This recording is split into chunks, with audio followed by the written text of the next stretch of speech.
the center that is called as Vishuddhi Chakra is placed at a point where your neck joins the thoracic body. You will be amazed that in the universe, America represents this center. We developed this center within ourselves when the human beings in their evolution raised their head upward. That time, these two powers that I showed you yesterday, the power of action and the power of desire, these two crossed each other. And we started developing a kind of an institution, like a balloon we can say, as a byproduct of using these two powers. By your action, you developed your ego. By your conditioning, you developed your super-ego. These two institutions met at the point here on top of your head at the fontanelle bone area when you grew up to the 12 years of age. Actually, that's the main time. That is the main time, very important in a human development. It starts very early though, that the fontanelle bone area, which is very soft in the child, starts getting calcified. Now, by this, as I told you, you became an egg or a separate entity, or we can say as one Mr. X and Y and Z, and you developed your own independent existence. Now the importance of this center is that because of this center, we have taken the responsibility upon ourselves. You know that America is known for taking responsibility of the whole world. At least they talk. They are responsible for the peace of the world, they are responsible for the fraternity of the world, for the collectivity of the world. I mean, your presidents have even said that poverty anywhere is threat to prosperity everywhere. Of course, some of them have been great people, like Abraham Lincoln was a realized soul, and he gave those great ideas of responsibility to the whole. Now, this center is governed by the deity of Sri Krishna. Sri Krishna, his power is Radha. Ra means energy, Dha means the one which sustains. She is a sustainer of the energy, but the energy that is in the center, that is the central path energy, which is the energy called as Mahalakshmi. This power of evolution has made us human beings. We were amoeba. From there we started rising gradually till we became human beings. This evolutionary process was there because we had that sustenance just like a seed, and the seeds started sprouting. Ultimately you became a human being. Still there is one more stage where you have to go, is to be connected to the mains. As soon as you are connected to the mains, you change your positions. The transformation takes place, and then gradually transmutation for a short time. When the transmutation is complete, then you feel, now you have become the spirit. On the left hand side of the center lies another left Vishuddhi center, as we call it. The left Vishuddhi center represents our sisterly relationships with others. I mean, it's a very sublime relationship of a sister. Krishna has shown that in his own lifetime, that he had a sister who was lost very early in life, and she became the lightning.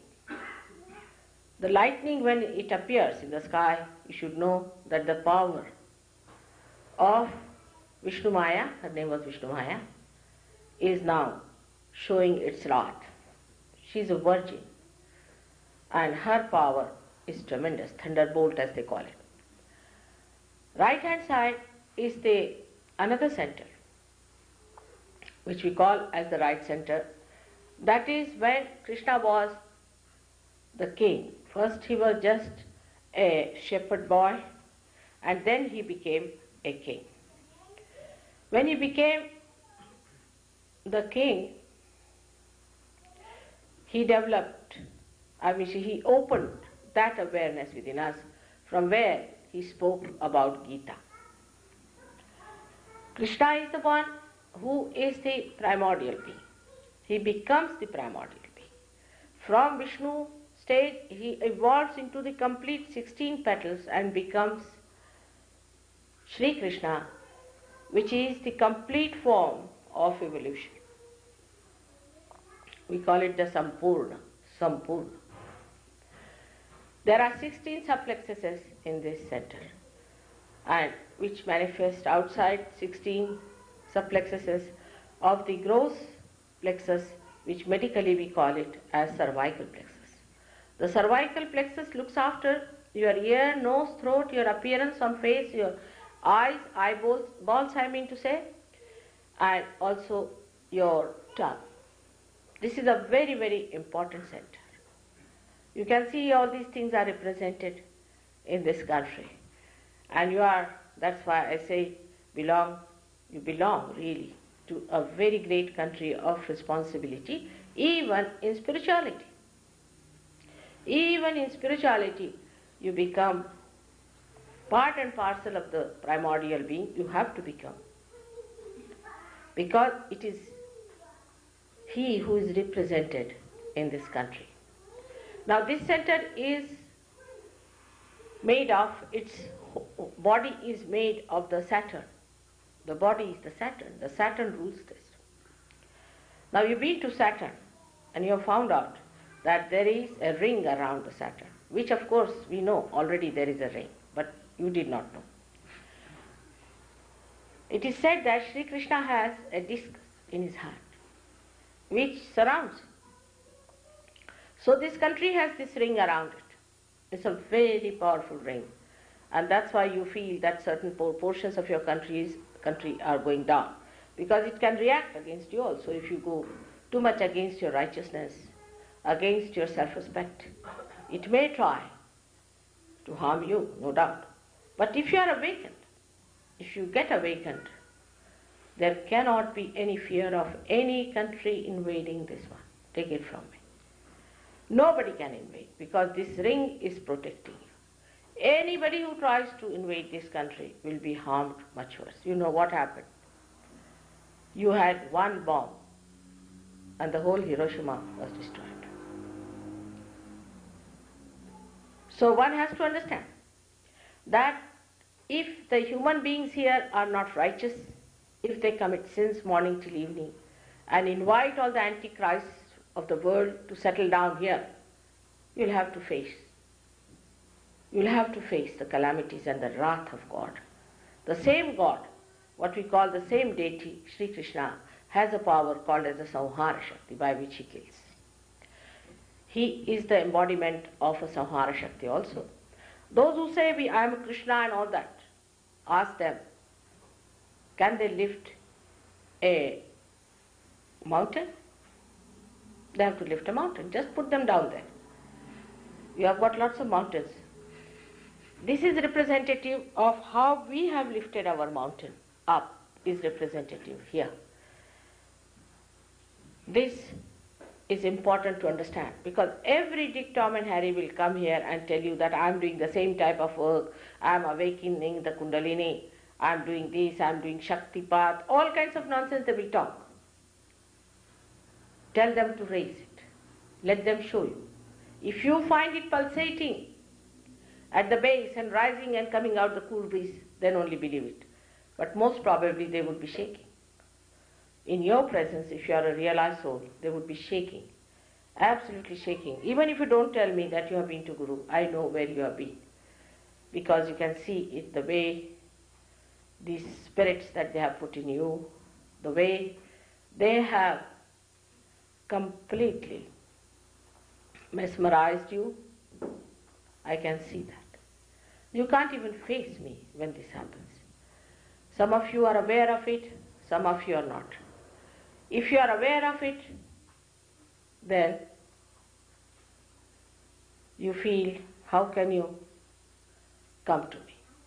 You should know I am here as your mother. Whatever you have done, whatever has happened, is all forgiven. Is all forgiven. You are my children, and you all have to get your realization. I'll work day in and day out. Every drop of my blood I'll use so that you'll be cleansed and that you achieve your realization. But don't try to take liberties with me. Don't try to be very smart. I know there are 2-3 people this morning were sitting, were some sort of spies. Be careful about them. Christ has said, I don't mind hot or cold, meaning if they are cold, they are ours. If they are hot, we can cure them. But in between, I'll spit them out of my mouth, he said. Be careful about such people, because they are the murmuring souls, and they'll come round and tell you stories and things and stop your evolution. So be careful. Don't miss this chance and achieve your realization, understand it fully and master it. As I told you, whatever I tell you, you need not believe. But you should not deny and see for yourself how every word that I have said is true or not. But you should not deny it. As a scientist, you must try to understand it, try to grasp it, and see for yourself. If there is God, if all the scriptures are true, if there is all-pervading power, you should try to feel the truth. I am here to prove all of them, all the incarnations, their relationships, their positions, and their relationships with you as well. Sri Krishna is something one cannot describe it in one lecture, leave alone in a short time. And Gita also cannot be described in such a short time. But there are my lectures, you can get them, where I have spoken about Gita, how he was the incarnation of diplomacy and how he has tried to convince you about. Please pay attention here, this lady. Turn round, what are you doing? Facing this side. She's translating. He's deaf, Mother. Oh, I'm sorry. Oh, I'm sorry for that. All right. Well, the video is paying attention to you. I'm sorry. So, this is not easy to talk about him in such a short time, but we have got some tapes which you can have them and you can get from these people and understand what he was like.